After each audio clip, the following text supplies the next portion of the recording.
Hello, and welcome to the Justice and Coffee podcast. The podcast where we talk justice over coffee with a special guest. And this week, our special guest is Deena Rodrigues, Creative Projects Executive at International Justice Mission. Deena interviewed me a few months ago as part of her master's degree at the University of Westminster on media, campaigning and social change.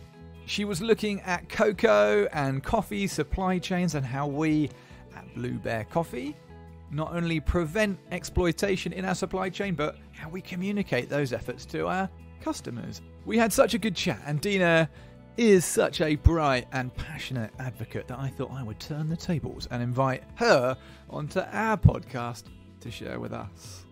In this conversation, we discuss a little bit about why Deena left her career in the corporate world of advertising and marketing to join an anti-slavery NGO, and why she's so passionate for people to understand some of the complexities of modern slavery and how they can be part of the change. Have a listen and see what you think. Hello, Deena, and welcome to the Justice and Coffee podcast. How are you today? I couldn't be better. I'm so excited to be with you on this show. Thank you so much for inviting me.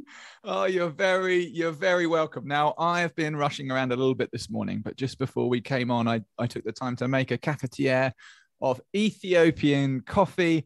What about you? Are you a coffee drinker, Deena? Please tell me you are. Well, let me just tell you, my favorite quote is life begins after coffee. And it rings so true. Nothing beats a nice cuppa in the morning before you dive into the chaos of life. And the thing about coffee is that I love everything about it, right from the estates they grow in, the roasting, the grinding, the aroma. Oh, it just lifts my mood. In fact, the earliest memories of visiting my grandmother's house is that it always smelled of freshly brewed coffee that was served with a natural sweetener called jaggery. Nice. So that's the best answer I think I've ever had to that question. So what's that natural sweetener? What's it called? It's called jaggery. So it's before sugar is refined. So, so it's natural, it's organic, and it's amazing. Oh, wow. I've never heard of that before. So coffee brings back positive thoughts and memories. That's a good thing to hear. But we're here to talk about justice today. And we first got to know each other a few months ago now because you reached out to me and Blue Bear and asked if we could, I think you were interviewing me really, weren't you, to find out some information from us about how we manage our supply chains, how we try to ensure that nobody's being exploited in those coffee farms like you've just mentioned, in our supply chains, how we do that. And because you were doing it for some study, right? You were doing a master's in the UK. So tell me a bit about that. How's that going? So basically, I'm currently pursuing a master's. It's an MA degree in media, campaigning and social change with the University of Westminster. And I was particularly interested in this course because, as you know, I am a communications and advertising and marketing professional. And what I thought was that this course would enable me to dive deeper into leveraging the power of storytelling, social media, PR and campaigning to build awareness for both behavioral and societal change. And one of the things that I was studying during my dissertation is basically looking at best practices in the cocoa and coffee industries to minimize slavery and exploitation in their supply chains. So that's why I came to you. Yeah, great. And what stage are you at? Have you submitted it or are you still working on it? It's all done, submitted, done and dusted, waiting for the results. Nice. Congratulations. Does it feel good to have finished that? Yes, but I also think that there's so much work to do in the field. But I think like the research that I did, the whole social media campaign strategy that I did for IGM is just the starting point. Now I think you need to leverage those insights to work with corporates, to work with government, to work with the survivors and even citizens to bring about that change. I don't know if you found in your summation whether there were any key learnings that you presented in your dissertation. I think obviously there were many learnings, but I think my advice, if I had to speak to any corporate or any business, would be to start somewhere and to have incremental policies, to build on what they already have, to keep looking, to be aware and educate the employees, from the top level to the bottom levels, to understand what exploitation looks like in supply chains and try and eradicate it. It's great that you've identified this in your role. You said that you've worked in marketing has been your career typically, and you also mentioned IJM. So IJM, hopefully most of our listeners will be familiar with IJM, with those 3 letters. We've heard Lani Bankhead, who's a special agent in Hawaii on their Internet Crimes Against Children division. She was my leader, my line manager when I was volunteering for IJM. And then we had John Tanago from the Philippines speak to us recently about cyber sex trafficking and OSEC, online sexual exploitation of children, and his role over there. And he, of course, works for IJM. So you are the 3rd person that we've spoken to who's got a direct link to IJM. We're obviously a big fan of that organization, and you're working, well, you've been working part-time with the UK office. How's that been? You can say terrible, it's fine.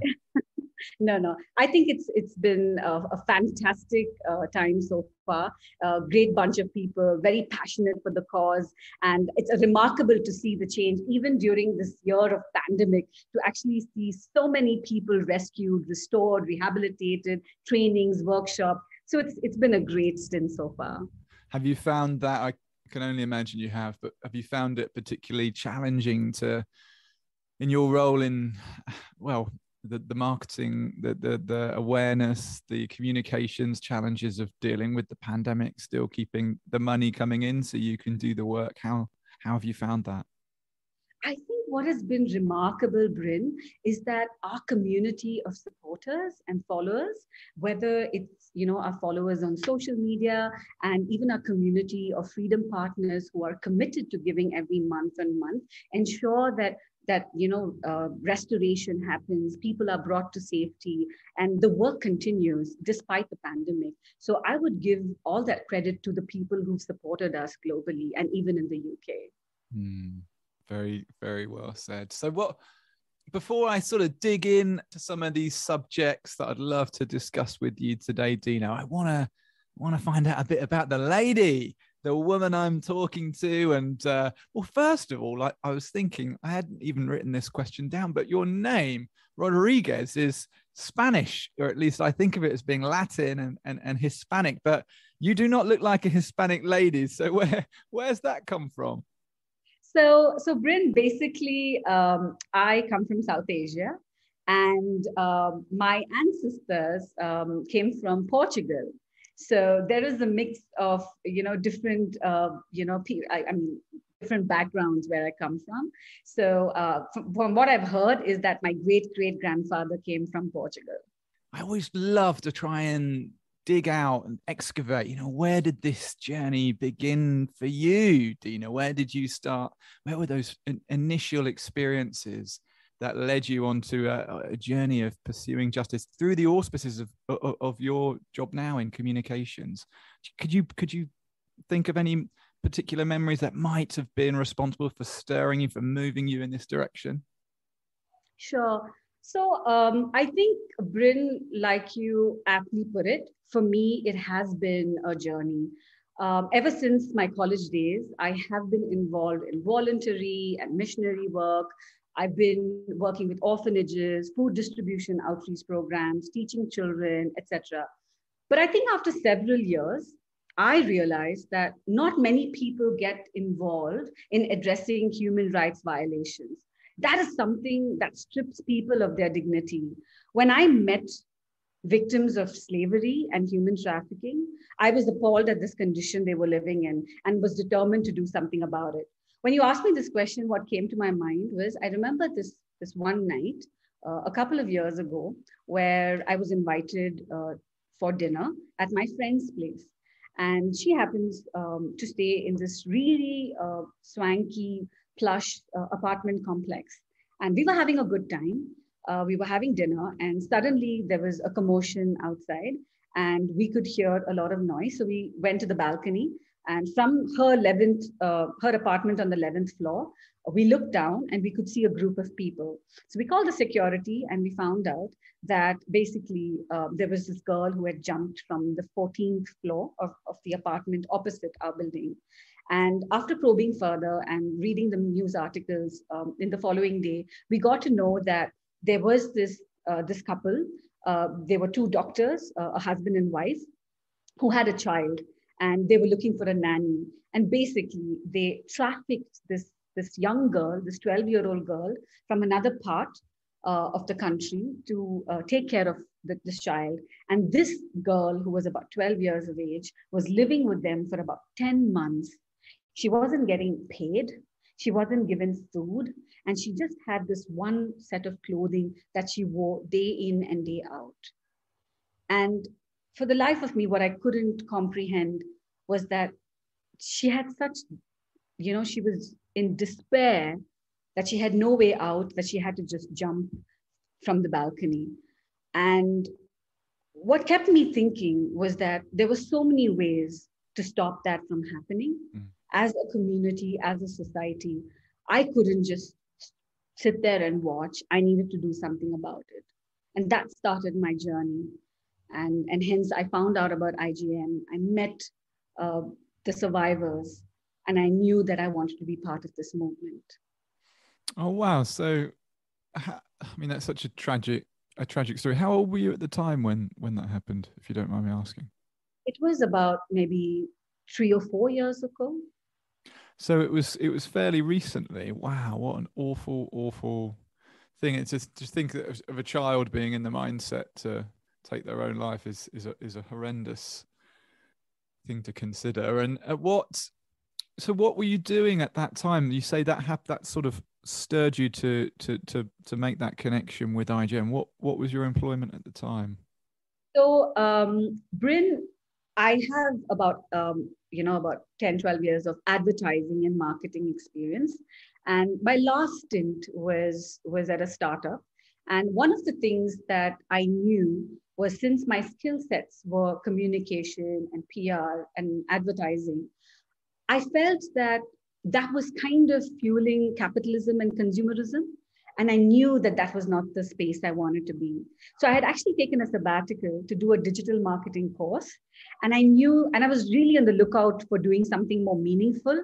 And that's when this incident happened. And that's when, somebody told me about IGM. And I knew that this was the place that I needed to head to. That sounds very serendipitous and meant to be. That's good. I can definitely empathize with that sense. I don't know what age you would have been at the time, but when I first took a bit of a right-hand turn and changed the course of my life and happened to take a voluntary position with IGM as an investigator, I was working at a venture capital investment firm in Mayfair. It was all about money. If those people who are unfamiliar with Mayfair as being probably the most wealthy part of London, and it was about handmade suits and eating out in the right restaurants and how to get rich people richer. And I started to think, what on earth am I doing here? This doesn't align with my values at all, fulfill any sort of sense of purpose. So I can certainly empathize with that. And good for you. We're so glad you made that transition. And so what was the sort of work that you were focused on when you went to IGM before you started your recent masters and working with the UK guys out in South Asia? What was the principal focus of that work? So IGM works on the issue of forced labor trafficking.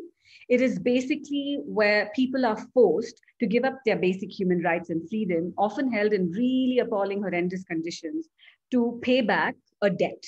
Now, in many cases, perpetrators lure victims by giving them an advance or a loan that is used against them and forces them into debt bondage. Often this debt will be false, or extortionate interest will be charged, which means that they can never pay that back, however hard they work. We have seen families trapped for generations in bondage for a debt even as low as £10.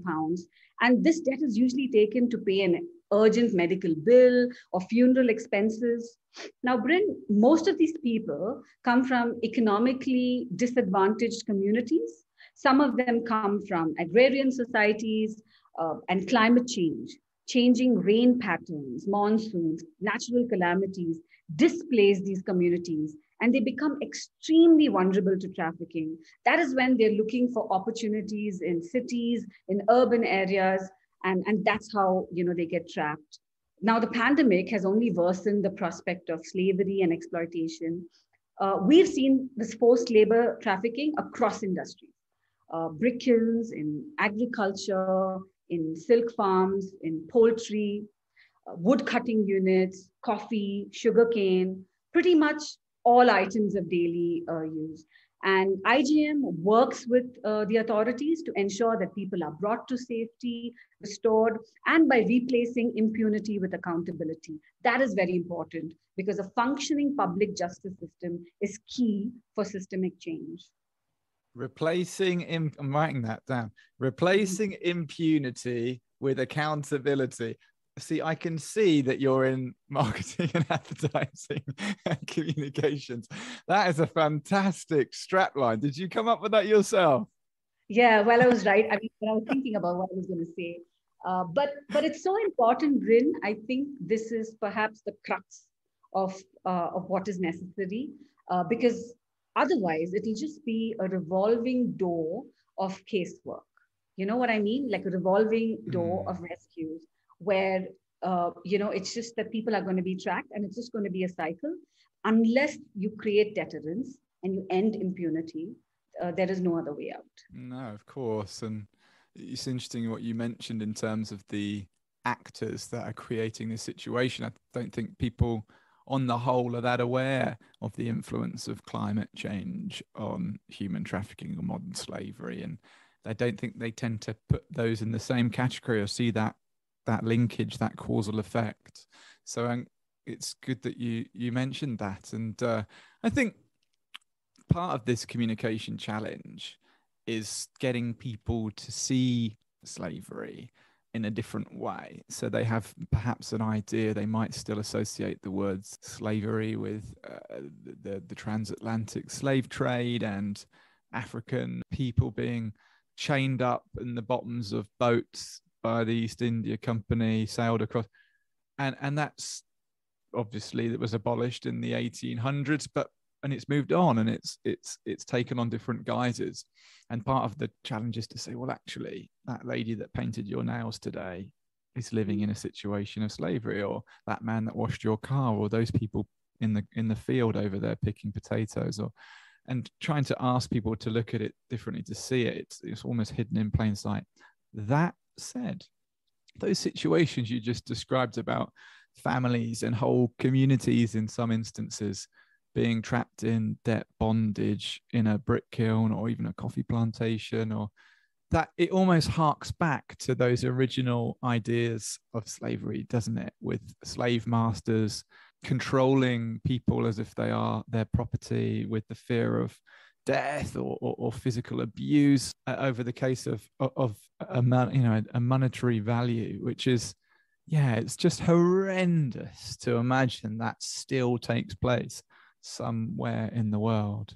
That is true. In fact, for most of us who've been exposed to this form of trafficking, we all thought that it was something of the past, but it is hidden in plain sight. Slavery and human trafficking are just very complex issues because they're not very tangible. Unless you probe, you never really know. So that's why awareness is key. And that's why we all play such an important role, because a lot of people think of slavery, they're thinking of black and white images, and it's our duty to convert that into colored images of today's day and age. Yeah, no, it's well put. And how do you think it's best that we achieve that? How do we do that appropriately? I think there's some kickback today and much of it justified, I think, in the way we communicate these stories and the way we don't perpetuate a cycle of reducing people to snapshots of slavery, you know, a pair of hands wrapped in a chain or in a rope, or sad faces. And how do we take stories from survivors and empower them rather than disempower them, and how do we encourage their lives and take their learnings rather than categorize them as victims? Well, I don't know, what's your thoughts around that, Deena? I think for sustainable change, it is imperative that survivors are an integral part of the solution. Whether it's planning, advocacy, policy development, I think it requires survivors' voices leading the way. The Global Survivor Network does just that. It paves the ways for survivors, shaping and leading a movement to protect people in poverty from violence at a global level. Now, many of the local survivor groups in the network have been operating and advocating powerfully for many years in the communities. I want to talk about one survivor, Pachayamal, who is a survivor of forced labor in South Asia. She was first enslaved as a child, and when her and her family became trapped, they were working in a rock quarry. She even met her husband, Arul, when they were in slavery and inherited their family's debts. They were held in the quarry, breaking rocks for over 12 hours a day.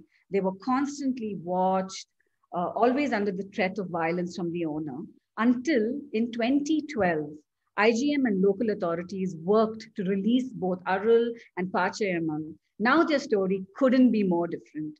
After spending years breaking rocks in slavery, early this year, we had the privilege of watching Pachayamal present on the global stage for the World Economic Forum, sharing her story with thousands of others around the world, raising her voice, calling us to be a part of ending modern day slavery and to build back safer from the pandemic. Let me tell you, that is what it is really about. For me, personally, Pachayamal inspires me not to give up. She makes me want to do more. Even another survivor, Raja, who's part of the Global Survivor Network, spoke to the UK government about what needs to change. So I think we need to have a paradigm shift where the survivors are leading the way, inputting into the policies and sustainable solutions, even in supply chains. Yeah, I completely agree. So the Global Survivor Network, is that what it's called? Yes. Yeah, that's fantastic. Survivors from all over the world actually inputting into various platforms and leading the way, and also ensuring that others are not trapped in slavery. It's brilliant. I was on a forum discussion not too many weeks back, and it was about issues in the sex industry and this debate. I think I've referenced it on the podcast a few times, between two groups. Some saying that the best answer is to legalize sex, and the other answer, or to decriminalize sex. The other answer is not, you know, the opposite, and to regulate it and to be mindful of it. And these are two different directions. You know, there are several options, and I've done a terrible job at trying to reduce that to something simple, because it's not. However, every spokesperson had a very articulate and academic viewpoint, and they all sort of made a slight excuse that I'm really sorry that there's no survivor informed opinion here today. And that was it, right?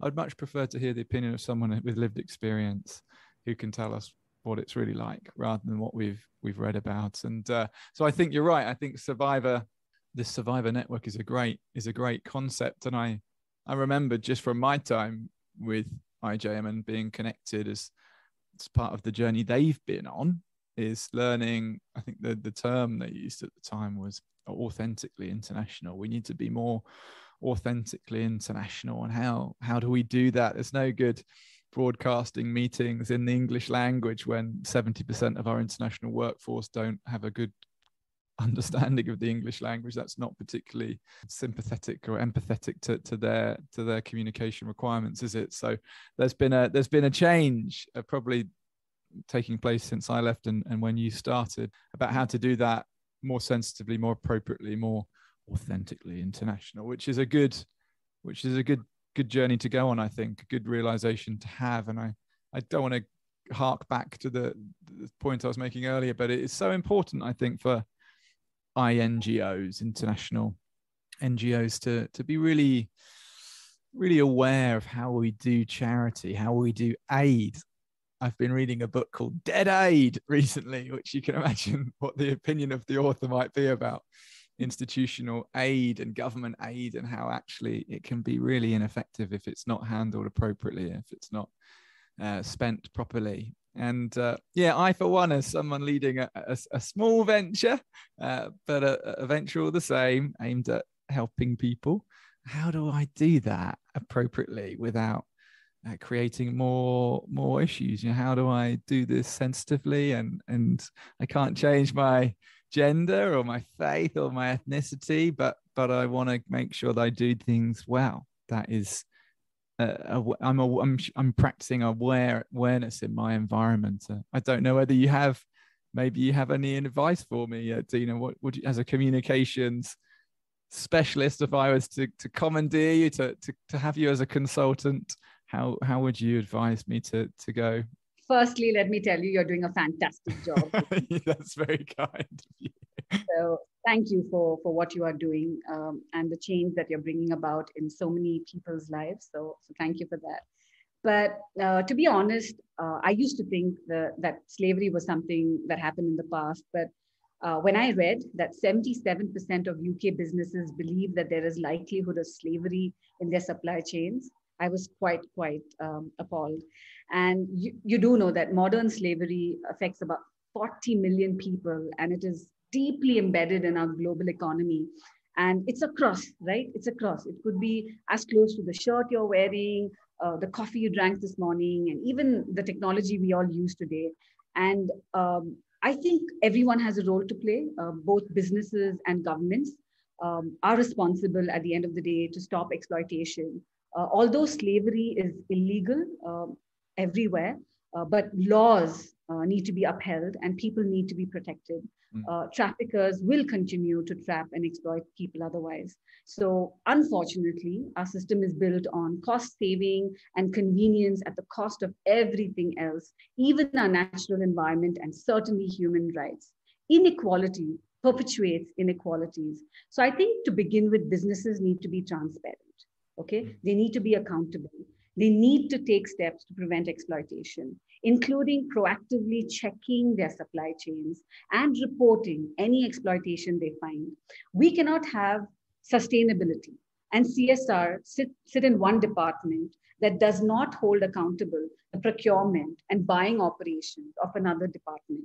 They need to ensure that they are doing all they can to mitigate the risk of slavery in their supply chains, ensuring that the workers are paid fairly, ensuring that workers are not paying for their jobs, having robust agreements with suppliers, and doing their due diligence on where the goods really come from.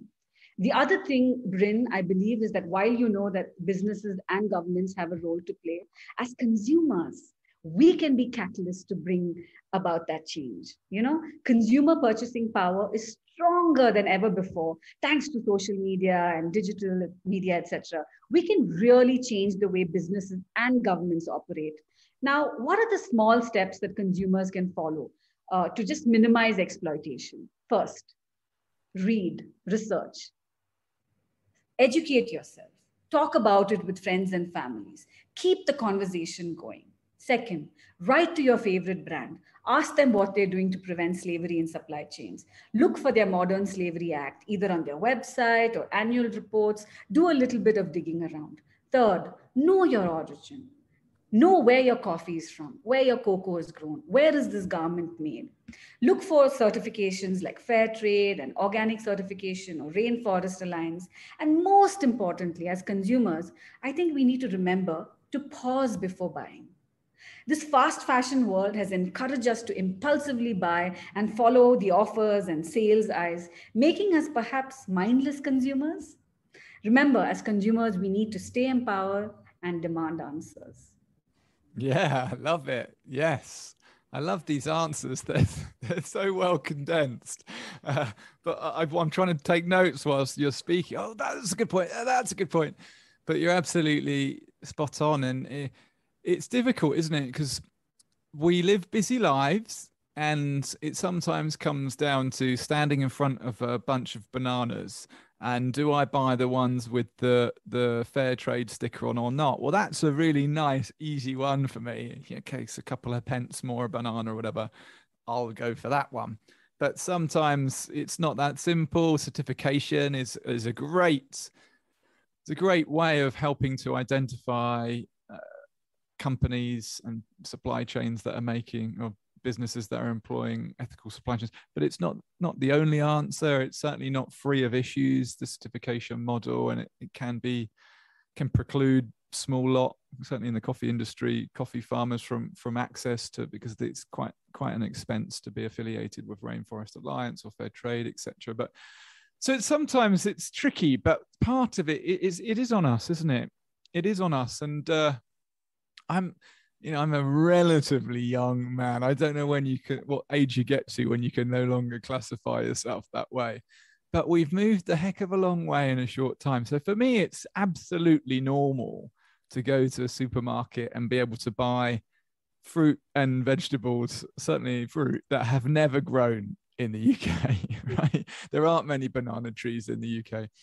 And buy them any day of the week, all year round. That's perfectly normal. And I can get them shipped in, guacamole shipped in from Mexico or whatever, and food from the Caribbean, from Africa, from India, from wherever. And that, for me, I don't even have to question where that comes from, let alone coffee, or like you mentioned, cocoa and chocolate. And we've got to, certainly in the UK, I can imagine other countries as well, we're so naive to our supply chains. And at the moment, being very topical, as we record this in England, we're having real supply chain issues because there's a huge shortage of drivers for food delivery, or supermarket drivers for the big trucks bringing food from depots. There was other issues to do with the use of carbon dioxide, which has helped to keep food fresh. There was a shortage in gas. All of these things that have happened as a consequence of Brexit and the pandemic and a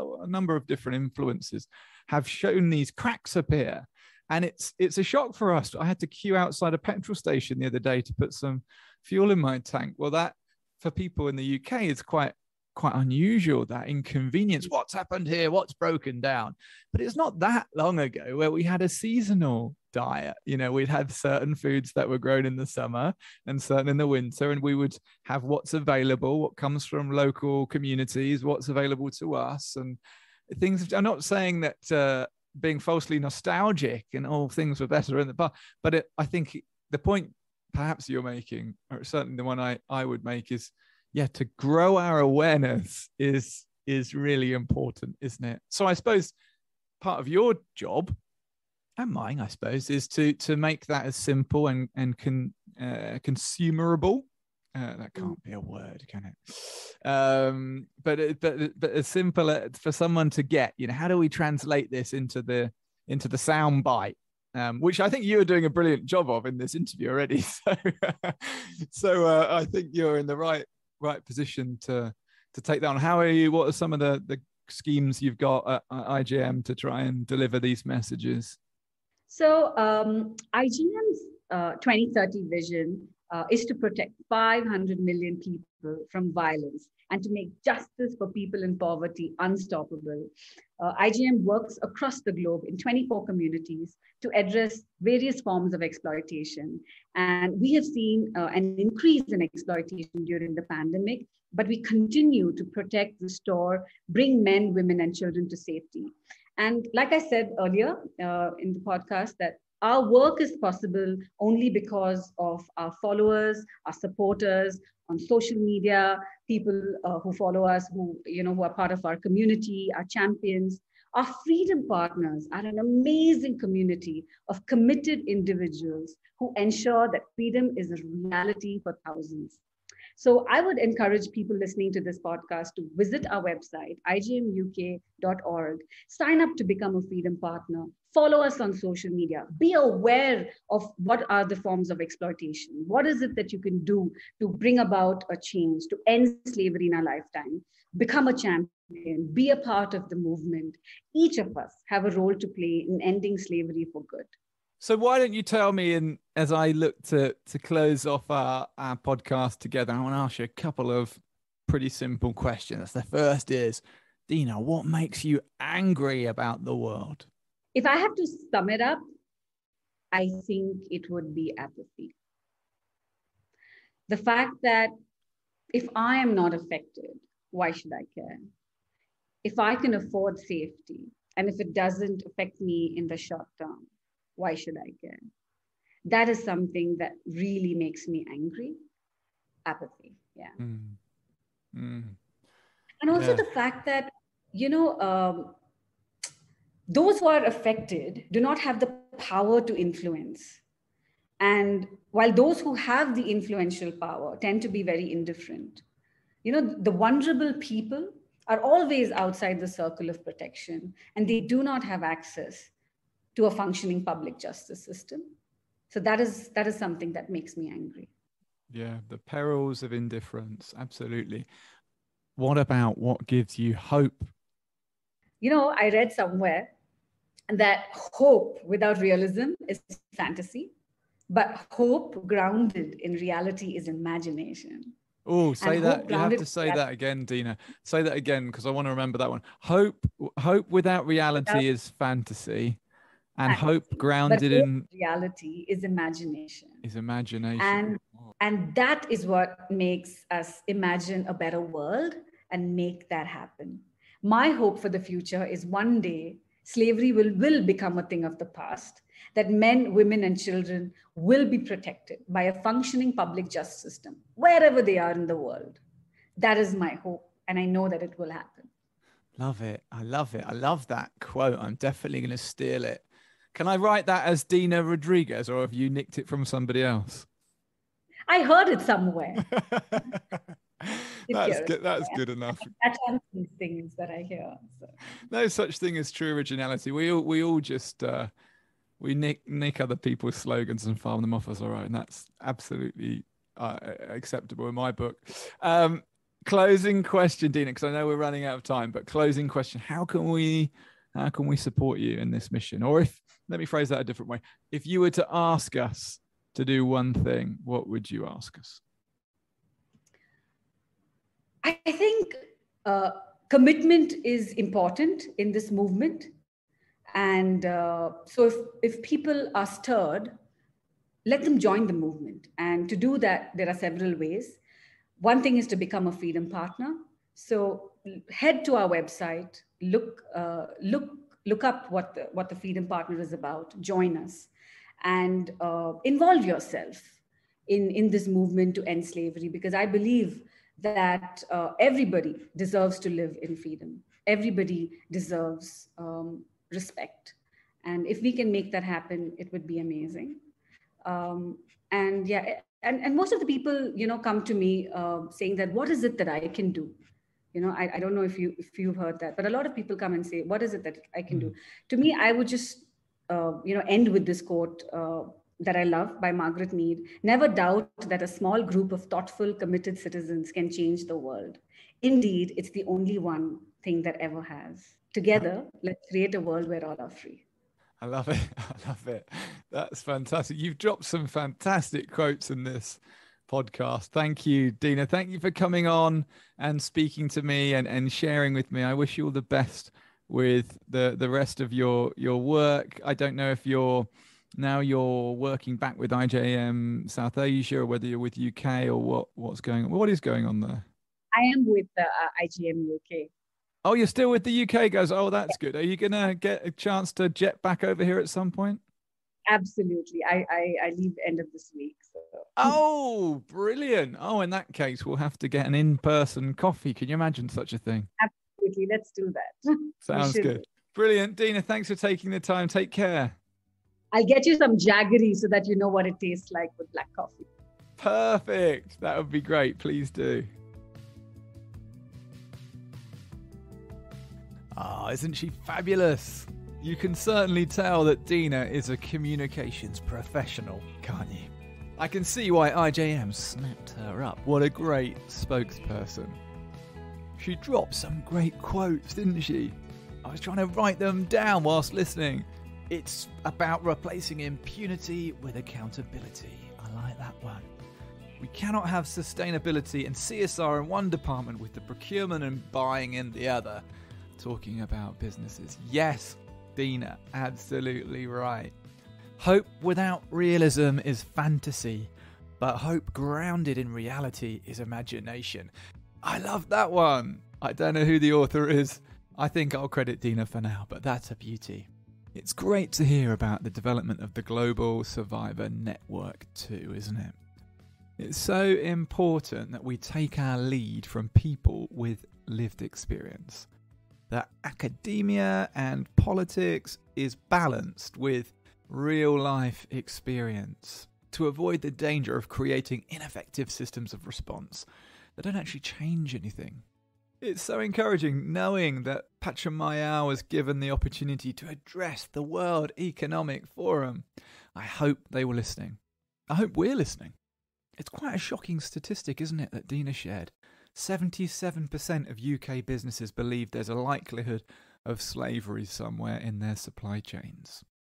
Okay, business world, what are you going to do about it?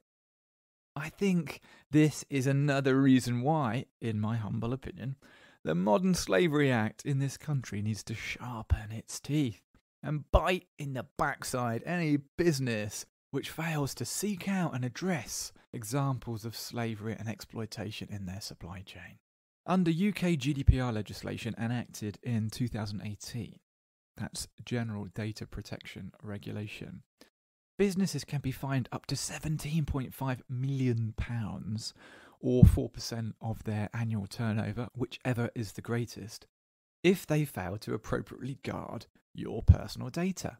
But if they've been in receipt of goods or services through the trafficking and exploitation of human beings, that, ladies and gentlemen, is the sound of nothing. I was once of the belief that it was necessary to resist the name and shame culture, but rather adopt a more encouraging stance of naming and faming those businesses which display a best practice model with transparent supply chains and fair wages. But it's not enough, is it? Maybe it's the ex-copper in me, but let's not live in a fantasy world, relying on people's best nature. We need to hold businesses to account by whatever means.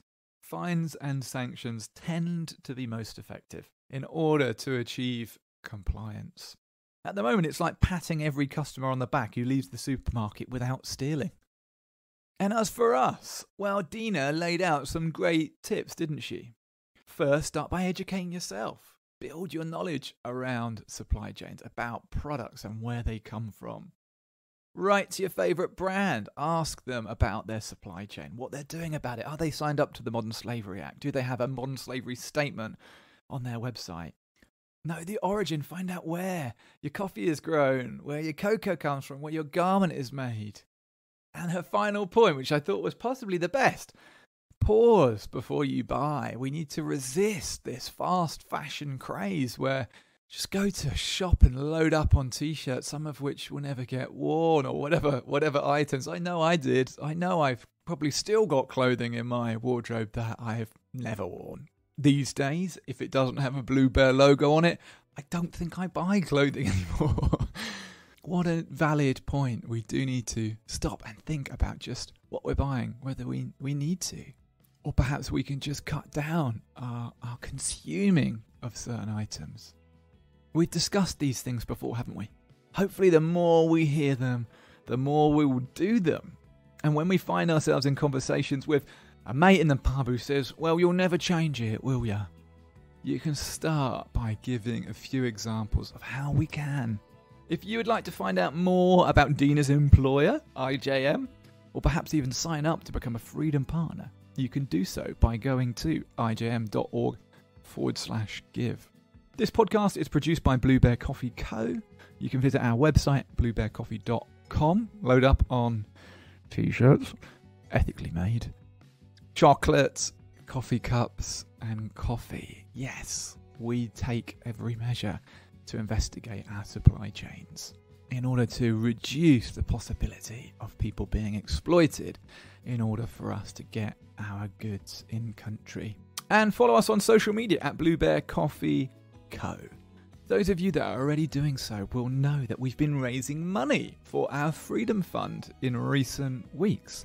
One of the organisations in that Freedom Fund is IJM. So you can still give directly to them, or you can give to us. The other two organisations are Justice and Care and Unseen. And we will have the money match funded towards the end of the year in the Big Give campaign. Give it all away, along with our profits for this year. So if you want to contribute in some small or large way, you can do so by going to bluebearcoffee.com/donate. Thank you, friends. Speak soon. Stay safe. Peace.